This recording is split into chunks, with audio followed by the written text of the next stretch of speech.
ChatGPT ads are here. Let's go. ChatGPT ads are here. So they're not live yet, but OpenAI released an article telling us exactly where advertising inside of ChatGPT is going. And if you are a brand, an advertiser, or even a side hustler, this is something that you want to figure out and take advantage of before everybody else figures it out. What's up, everybody? I am Ben Solka. I am a marketer that has managed over $15 million in advertising spend and started a paid media and AI agency to master this stuff and to learn as much about it as I possibly can, and then share that with you for free so that you can be an early adopter along with me. So in this video, I'm going to walk you through OpenAI's recent article that they dropped, talking about the ad platform that they're launching, talk to you a little bit about Sam Altman, the co-founder and CEO of OpenAI's background and opinion on advertising, and then I'm going to tell you what this actually means for OpenAI, but more importantly, what it means for brands and for advertisers.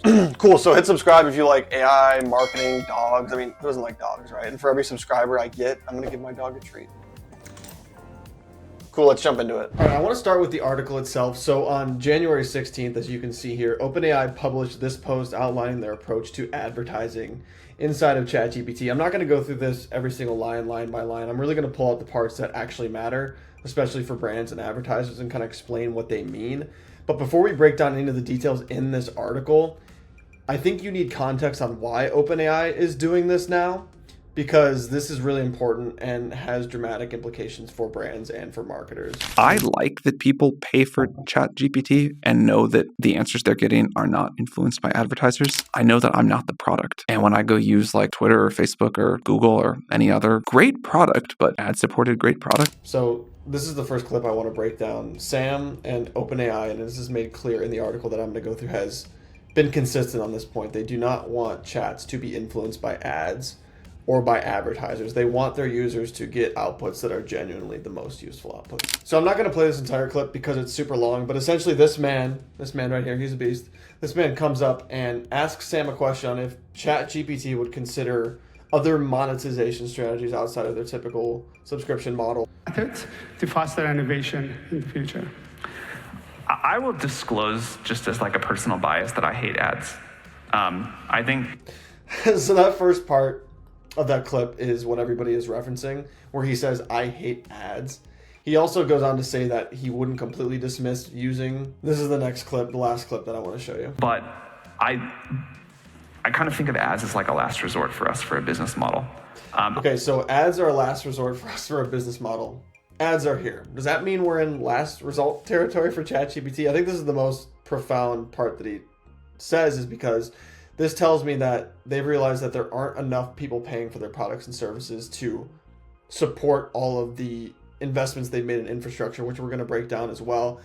And to be factual, ChatGPT, as of the time I'm recording this video, has like 800 million weekly active users across the entire world, and only about 5% of them are on the paid tier. And we'll get into that later.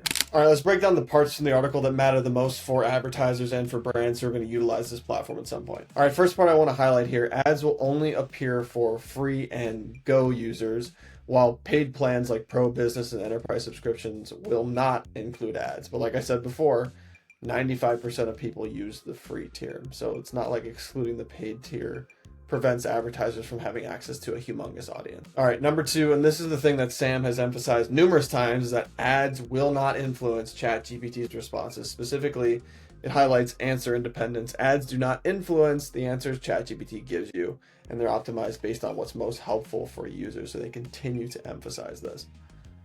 And also, advertisers will not see any conversation data either, so all of that data is private, which I think is good.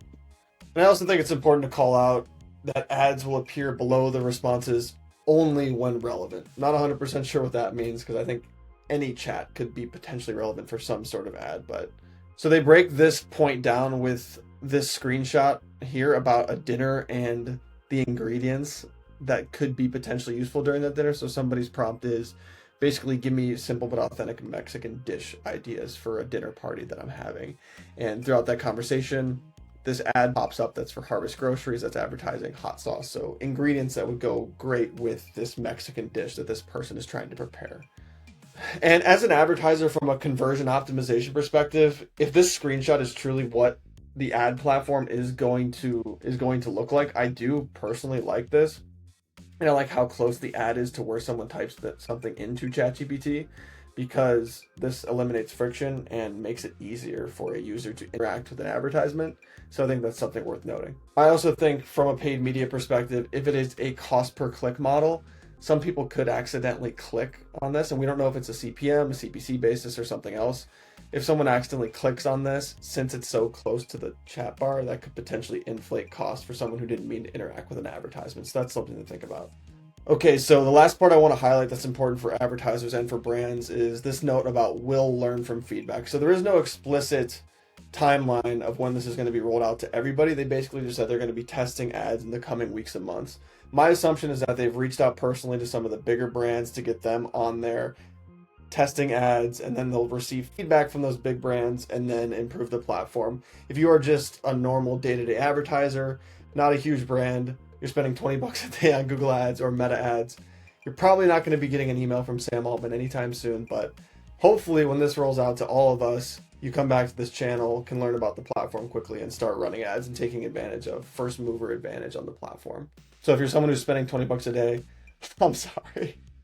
Okay, so when you zoom out, the reason for this move becomes pretty dang clear. But 95% of the users, like I said, do not pay jack diddly squat to use ChatGPT. And having only 5% of users on a paid plan, while that would be good in general if you were a business that didn't have huge financial commitments, and they are making huge financial commitments, they're tied to multi-billion-dollar data center projects, including this new major facility in Michigan that was announced in November of 2025.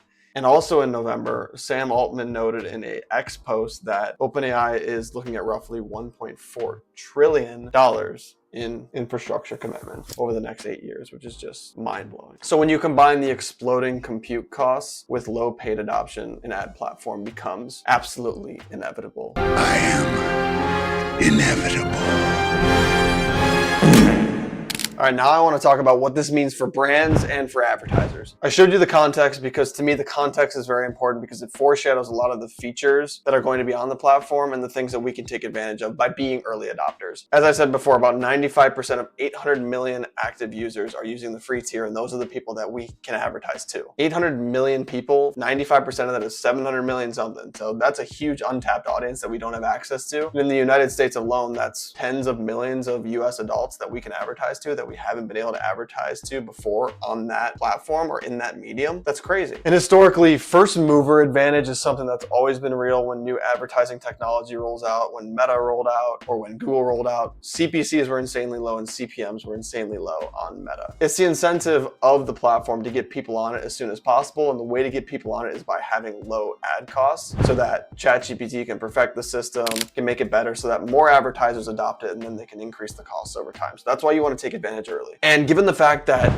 Sam Altman literally said that ads are a last resort for OpenAI and they're doing ads now, does that tell me we're in this last resort position? If so, then they have a huge incentive to try to get advertisers on there as soon as possible. And the way to do that is by making costs low. And then I think this is the most important part from an advertising perspective. I think the big advantage of this entire thing is the conversational context, which is something that has not largely been available to advertisers like ever. This isn't a traditional Google search or a disruptive Facebook or Instagram ad. This is conversational context where an ad is placed strategically based on the things that people have inputted into ChatGPT and the conversation that they're having with the LLM. So for example, if someone's having a conversation with Chat about how to smoke a brisket and then sees an ad from a company that sells smokers, that relevance is on a completely different level. In that context, purchase intent is obviously dramatically higher, so click-through rates and conversion rates are going to be higher. So if you have low ad costs plus high intent and high conversion rates, what does that mean from a ROAS perspective? Crazy. So ChatGPT ads are not live yet, at least as I'm filming this. These things are moving fast, so who knows? By the time this posts, they could be live. But I think this announcement tells us where things are headed ultimately, and with Google Gemini and the Google ad platform being so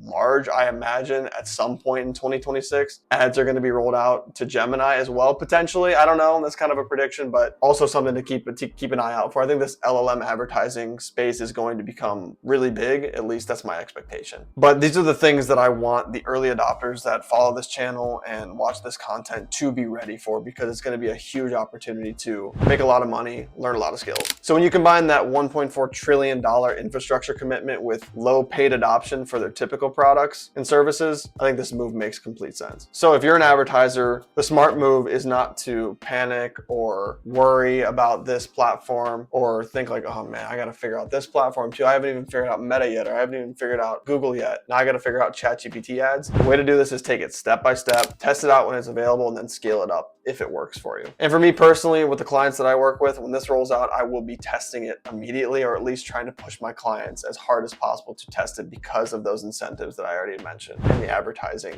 benefits. So if you want me to keep breaking this down as it rolls out, make sure to subscribe, make sure to follow, turn on post notifications, whatever you need to do. Remember, my dog loves treats, and every subscription is another treat for him, and I love him. So have an amazing day. God bless. Peace and love.